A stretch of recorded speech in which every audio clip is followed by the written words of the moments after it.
I always had a soft spot for my sister Amanda. 6 years younger than me, she became my responsibility after our parents divorced. I worked hard, built my career, and never hesitated to help her when needed. When she met Jake 3 years ago, I was happy she found someone.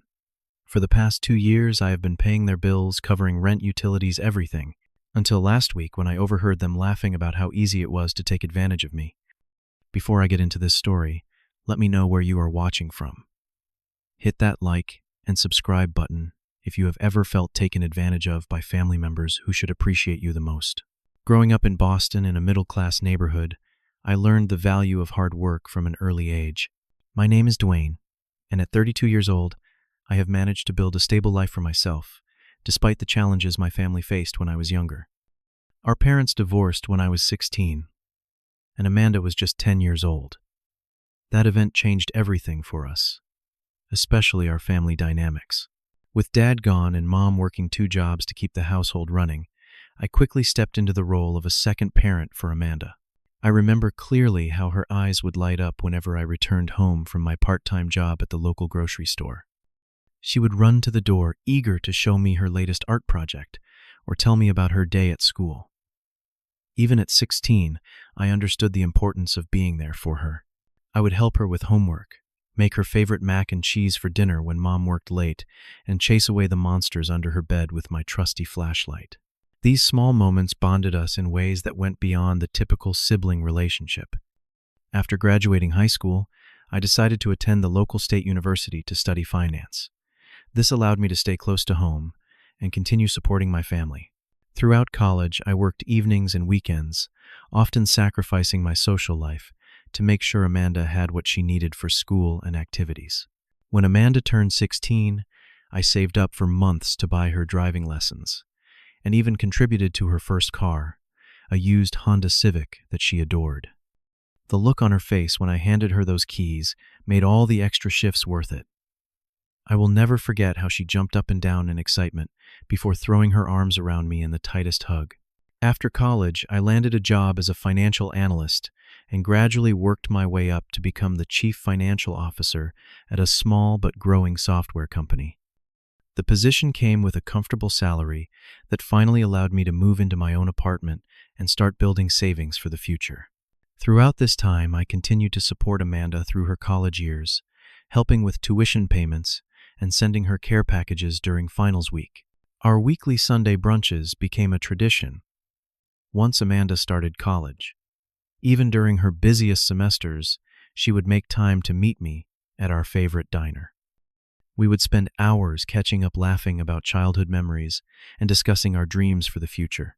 Those mornings were sacred to me, a reminder of the special bond we shared despite the age gap and different paths we were taking. Amanda pursued a degree in communications, and I could not have been prouder when she walked across the stage at graduation. I had front row seats and cheered so loudly that people several rows away turned to look. That night, I took her and several of her friends out for a celebration dinner, feeling like all our hard work had paid off. She was the first in our family to graduate college, and I felt partly responsible for helping make that happen. Everything changed when Amanda met Jake at a mutual friend party 3 years ago. She called me the morning after they met, her voice bubbling with excitement as she described him. According to her, Jake was charming, ambitious, and incredibly handsome. He worked in marketing, though, as I would later learn, he never stayed at one company for very long. The first time I met Jake was at a dinner Amanda organized specifically for that purpose. I wanted to make a good impression for her sake, but something about him immediately put me on edge. He arrived 30 minutes late, explaining he had been on an important call that could not be postponed. Throughout dinner, he dominated the conversation, talking extensively about his connections in the industry and his plans to launch his own business empire someday. When Amanda excused herself to the restroom, Jake leaned across the table and said, "Your sister tells me you have done well for yourself. Must be nice having that financial security, huh?" There was something in his tone that felt less like admiration and more like assessment, as if he were appraising the value of his new connection to me. Despite my reservations, I smiled politely and changed the subject. Amanda was clearly smitten with him, and I did not want to ruin her happiness with my skepticism. After all, everyone deserves the benefit of the doubt, and I told myself that perhaps he was just nervous about meeting her brother. Over the next few months, Jake became a regular presence at our Sunday brunches. He would often arrive late or leave early for various reasons, all of which seemed to impress Amanda. She would look at him with such adoration when he talked about his latest business idea or industry connection. Gradually, our one-on-one time decreased, and I found myself missing those private conversations with my sister. After dating for a year, Jake proposed to Amanda with a diamond ring that seemed extravagant given what I knew about his inconsistent employment history. Amanda called me immediately after the proposal, crying tears of joy as she described how Jake had gotten down on one knee at an expensive restaurant overlooking the harbor. I congratulated her sincerely, pushing aside my concerns for her happiness. Shortly after their engagement, Amanda and Jake decided to move in together. They found an apartment in one of the trendiest neighborhoods in the city with rent that seemed well above what they could realistically afford. When I gently suggested they might want to look for something more within their budget, Amanda insisted they deserved to live somewhere special to start their life together. 2 months after they moved in together, Amanda called me in tears. Jake had quit his marketing job to pursue entrepreneurship full-time, leaving them with only her entry-level public relations salary to cover their expenses. They were short on rent money, and the landlord was threatening eviction. "It is just temporary, Dwayne," she assured me between sobs. "Jake has amazing prospects lined up. He is meeting with investors next week. We just need a little help until things take off." Without hesitation, I transferred $1,500 to her account, telling her she did not need to pay me back. The relief in her voice was payment enough, I thought. She promised to take me out to dinner once they were back on their feet. A dinner that never materialized. What started as a one-time emergency quickly became a pattern. The following month, Amanda called again, this time needing help with overdue utility bills. The month after that, it was credit card payments that had gotten out of control.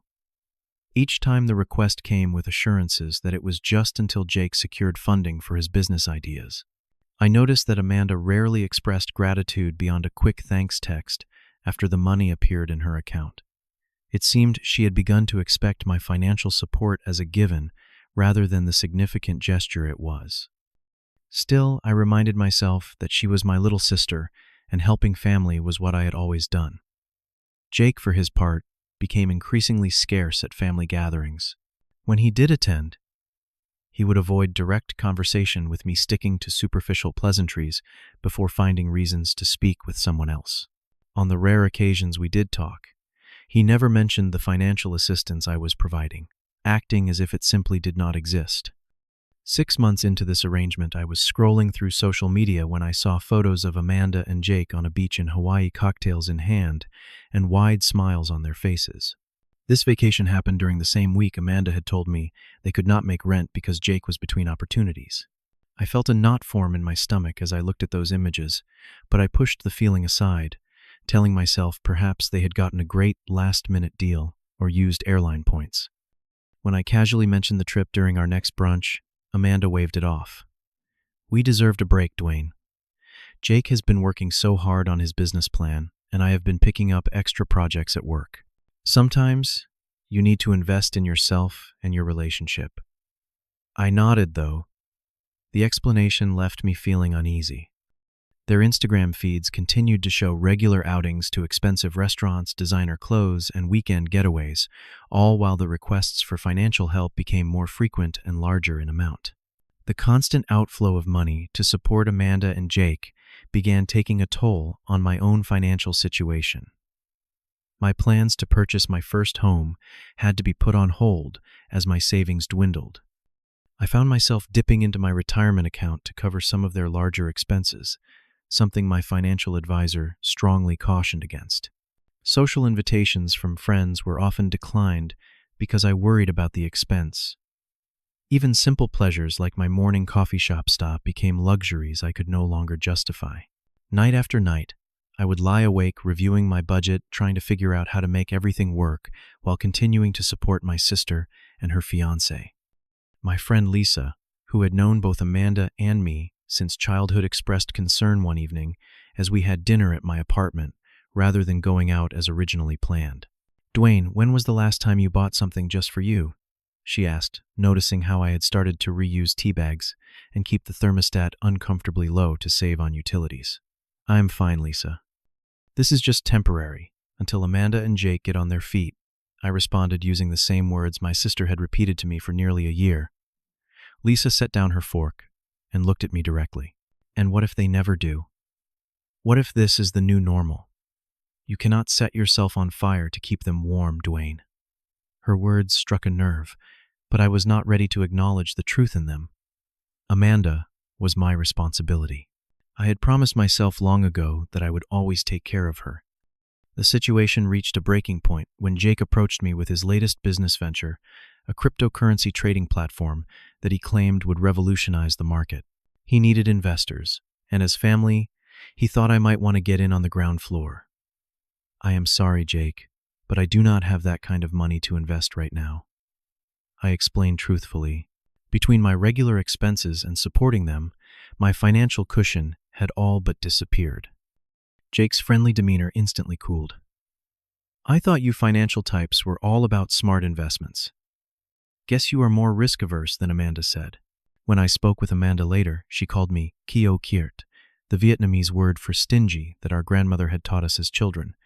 The use of that particular word, one from our shared childhood, stung more than I cared to admit. Family gatherings became increasingly tense. At our mother birthday dinner, Jake made several pointed comments about people who worked corporate jobs, describing them as lacking vision and creativity. The insult was thinly veiled, and I noticed my mother glancing between us with concern.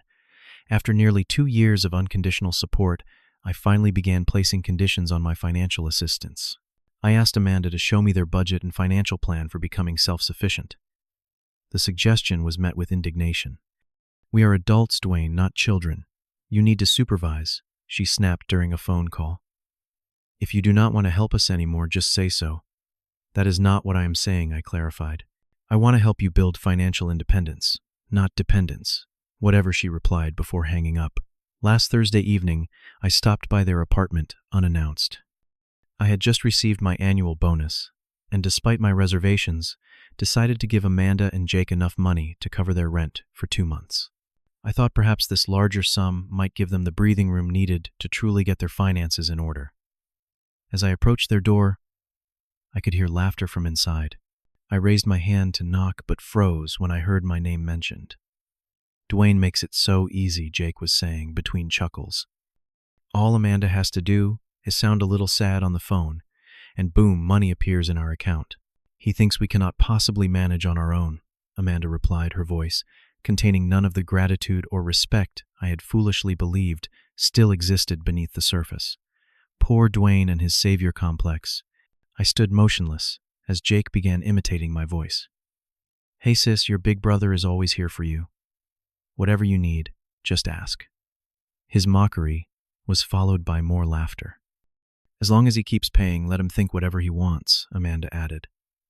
Blood rushed to my ears as a wave of nausea hit me. 6 years of raising her after our parents split. Countless overtime shifts to buy her school supplies and birthday presents, supporting her through college. And this was how she spoke about me when I was not present. I backed away from the door without knocking, clutching the envelope with the check inside. The world seemed to blur around me as I made my way back to my car, my chest tight, with a pain unlike anything I had experienced before. That night was the longest of my life. Sleep evaded me as their words replayed in my mind like a cruel loop. I sat at my kitchen table until dawn, reviewing bank statements and calculating exactly how much money I had given Amanda and Jake over the past 2 years. The grand total made me physically ill, $42,416. Not loans. Gifts. Money I never expected to see again because I thought I was helping my sister build her life with the man she loved.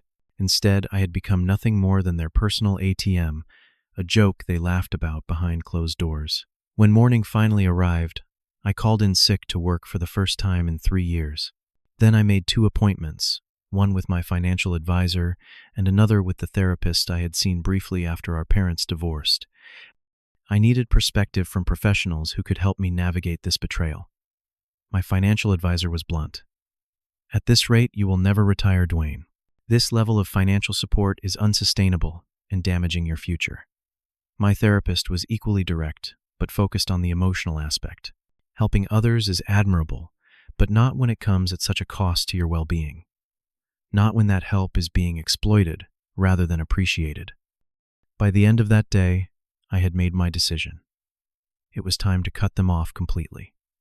I texted Amanda the next morning asking if she and Jake could come over to my place that evening to discuss something important. She responded quickly, probably assuming I was going to offer more money or investment in one of Jake's business schemes. When they arrived, I had prepared 3 cups of coffee and a folder containing printouts of all the transfers I had made to them. We sat in my living room, Amanda and Jake on the couch, while I took the armchair across from them.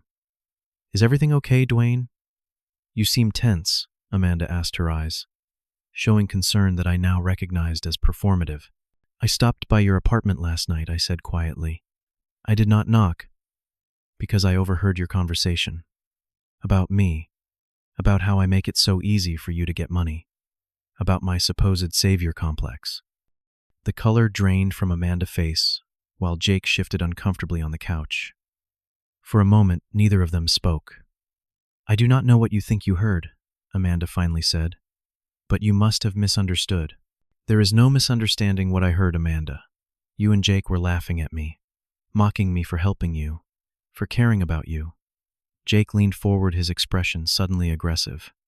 "You were eavesdropping on a private conversation. That is your evidence for acting all hurt and betrayed. My evidence is in this folder," I replied, sliding it across the coffee table toward them. $42,000 over 2 years. Money that I worked hard for. Money that delayed my own goals and dreams. Money that you two have been taking while laughing behind my back. Amanda glanced at the folder but did not open it. It was Jake's idea to play that joke. I was just going along with it. Jake's head whipped toward her. "Are you serious right now?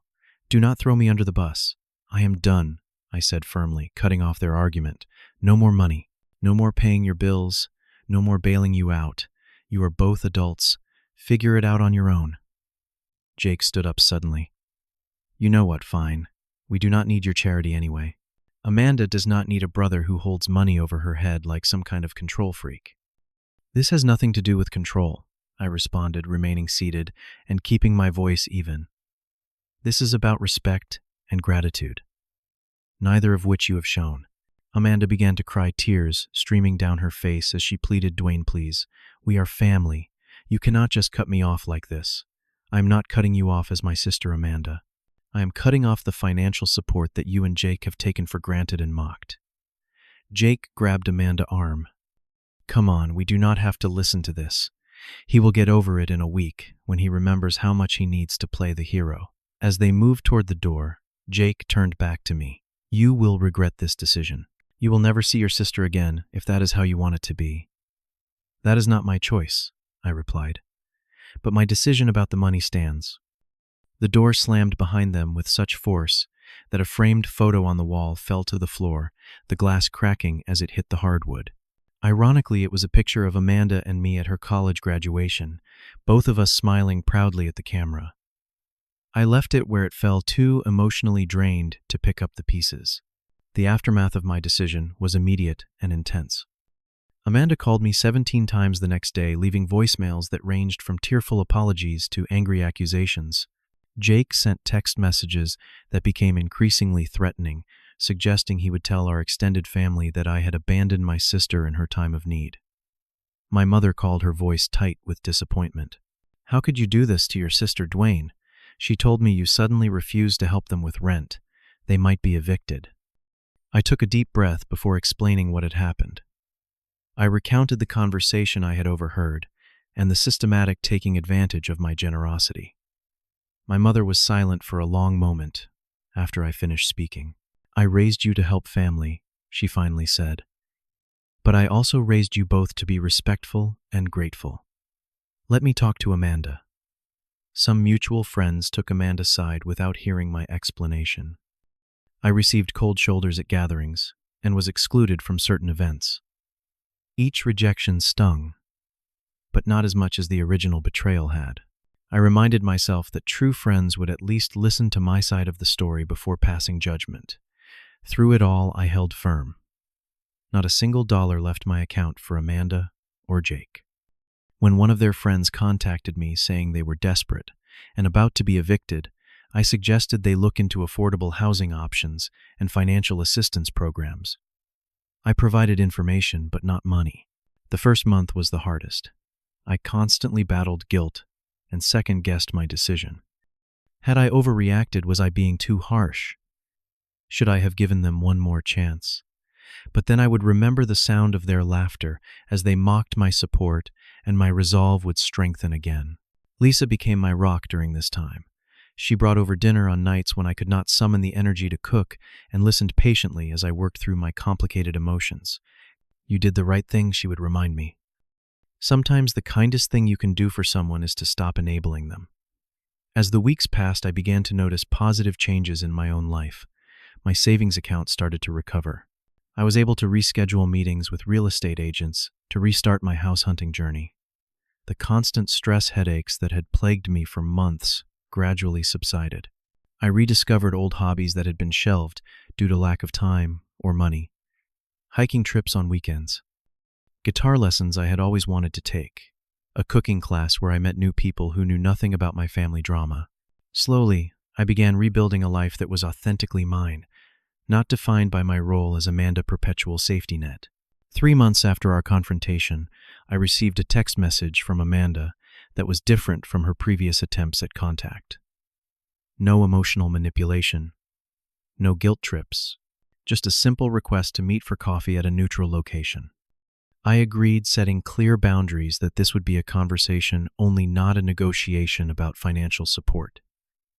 We met at a small cafe halfway between our homes on a Saturday afternoon. Amanda arrived alone. The woman who sat across from me looked different. Her designer clothes had been replaced by a simple sweater and jeans. The manicure she had always maintained was gone. But the most notable change was in her eyes, which held a maturity I had not seen before. "Thank you for meeting me." She began wrapping her hands around her coffee cup. "I owe you an apology. A real one. Not the performative ones I have been throwing at you to try to get money." I nodded, but remained silent, waiting for her to continue. "What you overheard that night was inexcusable. I was wrong. We were wrong. You have been nothing but supportive my entire life, and I repaid that by taking advantage of your kindness and then mocking it." Her voice cracked slightly, but this vulnerability seemed genuine in a way her previous emotional displays had not. "After you cut us off, everything fell apart. We had to move to a much smaller apartment in a less desirable neighborhood. Jake and I started fighting constantly about money. He blamed me for ruining our good thing with you." She took a sip of her coffee before continuing. 2 weeks ago, I found out Jake had been using most of our rent money to invest in cryptocurrency without telling me. We lost everything. I ended the engagement. I am sorry to hear that, I said, and I meant it. Despite everything, I never wanted to see my sister hurt. "Do not be," she replied with surprising firmness. It was the wake-up call I needed. I have taken a second job on weekends as a barista. For the first time in my adult life, I am paying all my bills myself. It is hard, really hard, but also empowering in a way I never expected. We talked for over 2 hours that afternoon. Not once did Amanda ask for money or assistance. Instead, she asked for my forgiveness and the chance to rebuild our relationship on more honest terms. I was cautious, but hopeful. The sister I had always loved seemed to be re-emerging from beneath the entitled person she had become. As months passed, Amanda continued to demonstrate her commitment to change. Our Sunday brunches resumed, though now at more affordable diners rather than trendy restaurants. She would sometimes bring small, thoughtful gifts, not expensive but meaningful, like a book by an author I enjoyed, or a jar of homemade salsa from a recipe she knew I loved. My relationship with Lisa evolved from friendship into something deeper. Having witnessed my growth through this challenging time, she told me she admired the difficult but necessary boundaries I had established. That took real courage, she said one evening as we walked along the harbor. Not many people would have been strong enough to do what you did. 6 months after cutting off financial support to Amanda and Jake, I finally closed on my first home, a modest 2-bedroom townhouse with a small backyard. Amanda attended the housewarming party, bringing a plant and a handwritten card that made me tear up when I read it later. Thank you for teaching me that true love sometimes means tough love. I am so proud of the person you are. The experience with Amanda and Jake taught me valuable lessons about the nature of genuine support versus enabling dependency. It showed me the crucial difference between generosity born of love and generosity motivated by guilt or obligation. Most importantly, it taught me that sometimes the most caring action is not to solve someone's problem, but to give them the space and opportunity to solve it themselves. Today, Amanda and I have a healthier relationship than ever before. We support each other emotionally, celebrate each other's successes, and offer advice when asked. Financial assistance is no longer part of our dynamic, and we are both better for it. I do not regret the money I gave them. I regret only that I did not establish boundaries sooner. Had I done so, perhaps Amanda would have learned self-reliance earlier, and we might have avoided the pain of betrayal and rebuilding trust. Sometimes the hardest people to set boundaries with are the ones we love most. But I have learned that true love requires respect, flowing in both directions. Have you ever had to establish difficult boundaries with family members? Let me know in the comments below. If this story resonated with you, please hit that like button, subscribe to hear more real-life lessons, and share with someone who might need encouragement to establish healthy boundaries in their own relationships. Thank you for listening, and remember, sometimes the greatest gift you can give someone is the opportunity to stand on their own 2 feet.